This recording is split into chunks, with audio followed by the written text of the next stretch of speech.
Hello everybody, Catmatt here. That's Michelle. We're back for part 4 of the Life of a Catfisherman series that I'm doing just because I can, because it's my YouTube channel, and I said it's just a way to kind of let people get to know where I come from, what I've done, and kind of my opinions and thoughts on catfishing and where it's going.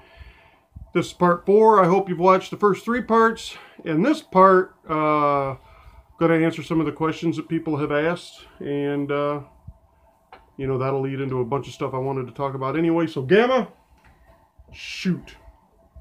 All right. How do you target fish if you don't have all the fancy equipment on board? Well, that's a good question, because that's kind of how I started out these videos anyway. Back in the day, we didn't have fancy equipment. Back then was, you know, if you had a 16-foot flat bottom and anything made by like Humminbird or Minn Kota, you had fancy stuff. Most of that was like, man, if you spend $100, now $100 doesn't get you hardly anything. So I've got a puppy dog down here that's shaking everything. Yeah. Now knock it off. He's a little excited. So, you know, you learn to read the water. We had to do a lot of that. Boils and ripples and obviously sightseeing for cover, but you know, boils and ripples and what I like to refer to as change, current seams, anything that changed, anything that indicates change was a good place to look for catfish. We knew that if there was a boil, there was some kind of a hump and a drop and a rise. We knew a current seam was where, you know, the channel met an eddy or a backflow, and creek mouths were always a good bet.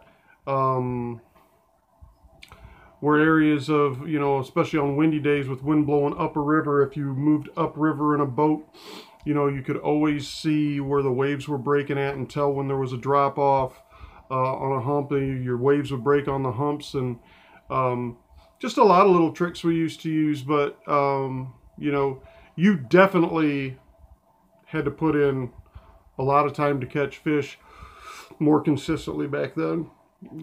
Said nowadays things are much easier to, as far as the equipment goes, things are much easier to put, you know, to get you in the right ballpark. Doesn't guarantee you're going to catch fish, but you know, things have come so far with sonar and everything else that now at least you can confidently know you're in a spot where there is fish. You know, then you just got to make them bite. So Okay, so on those eddies and and current seams and the slack water, what's the best way to anchor? So, you know, like the wind doesn't blow you upriver or you get pulled in the wrong position. Well, you know, if the fish, I've always been what I like to call, and I should have done a video on it, I think, a long time ago, but creative anchoring is a big deal. You know, if there's an eddy there, you know, you can anchor backwards in that eddy, and you know, people might go by you downstream and look at you and kind of turn their head a little funny. But anchored is anchored. You know, sometimes you gotta play the current, the wind. You know, again, back in the day, they didn't have spot lock on trolling motors. We didn't have quote unquote drift socks. We didn't have a lot of the tools, power poles, things like so. Doing eddy, you know, anchoring in those types of situations now has become much easier. Back then, not so easy. So you really had to, you know, sometimes you had to tie the front and the rear off, or put 2 or 3 anchors in the water, or there was a lot of weird, you know, you did what you had to catch fish, but things like that have gotten much easier now. Gamble. Okay, so the non-visible submerged cover. It would create ripples, and you knew when you seen a ripple or you seen a boil or something along those lines, you knew there was something there. It wasn't always just a hump or a drop. Sometimes it was cover, and you could always find that out by tying a sinker on and casting out and reeling through that and see if you hit something. That's what we used to do. Okay, so then that leads us into the next question: precision bait placement in that non-visible submerged cover. Yeah, you know, and that's the key to flathead fishing. You know, I'm always looking for singular pieces of cover. Big flatheads tend to prefer that. The more dominant flatheads in a body of water tend to prefer singular pieces of cover like this, for instance, being a root ball, you know, with the current flowing to the root ball.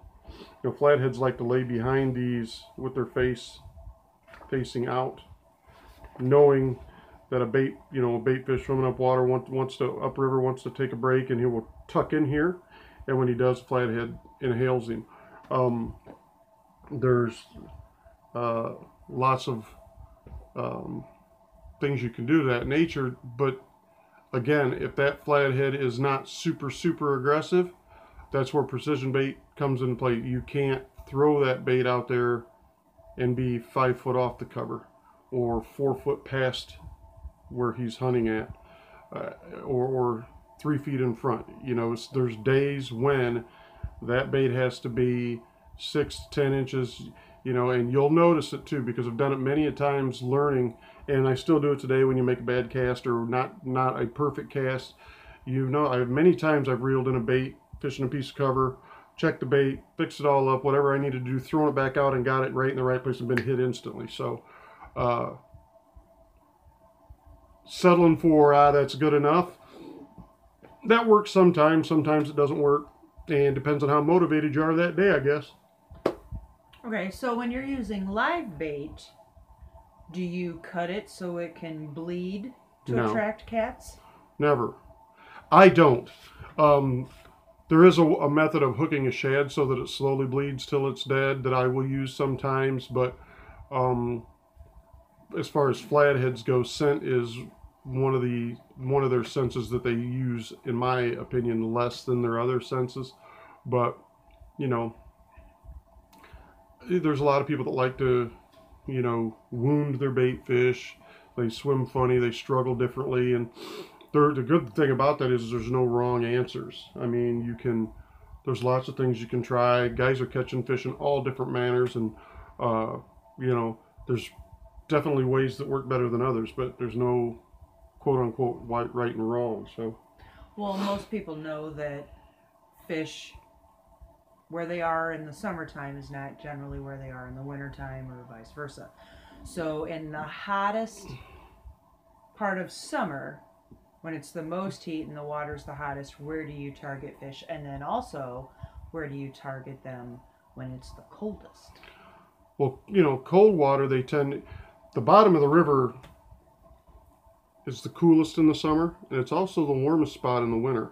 So, not for the whole winter, but for a long time in the winter. So, a lot of times in the heat of summer, fish will move deep. They will also move to shade.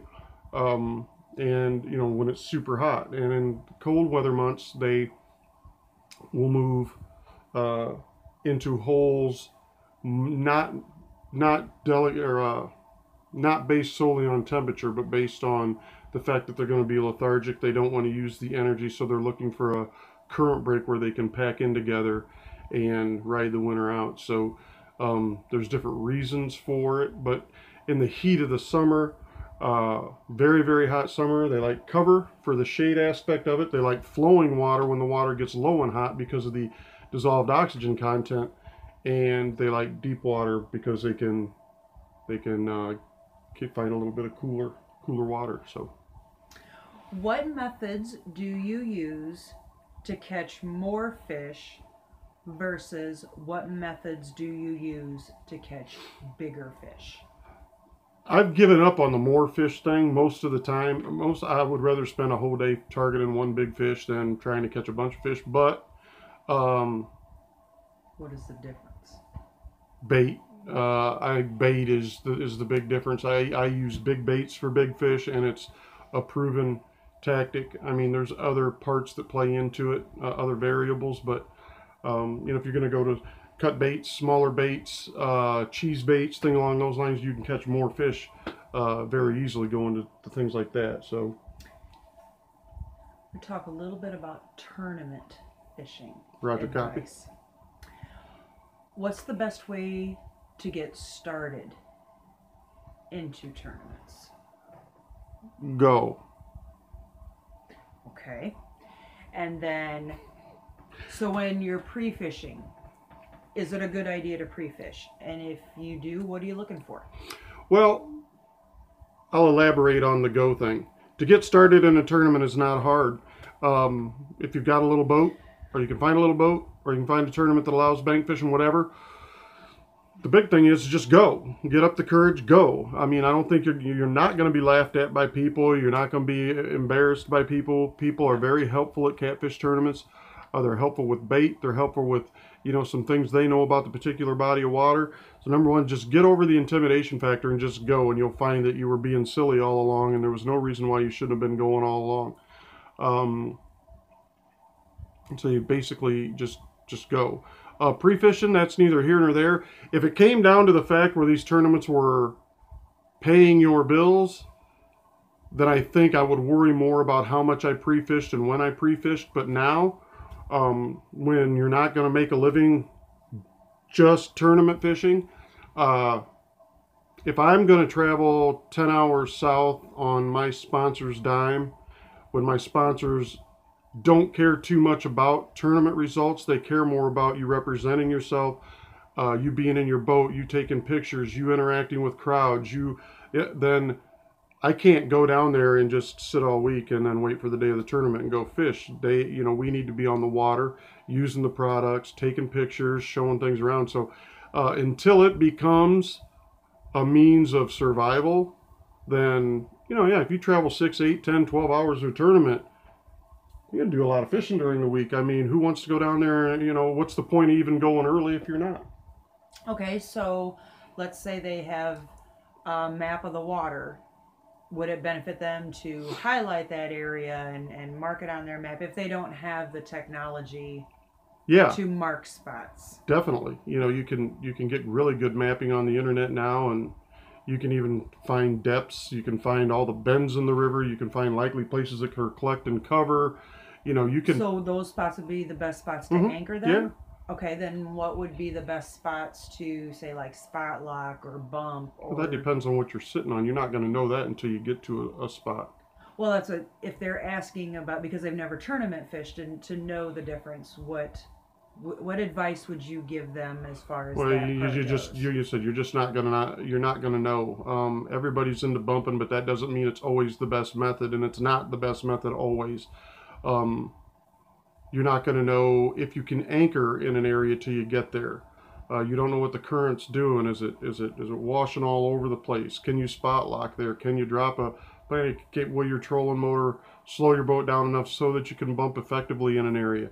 Can you run a bait through there effectively because of the amount of cover that's in there? There's a lot of things you're going to have to know about how you're going to fish an area that you're not going to know until you actually get there and fish the area. So then the best rigs to use, you won't know.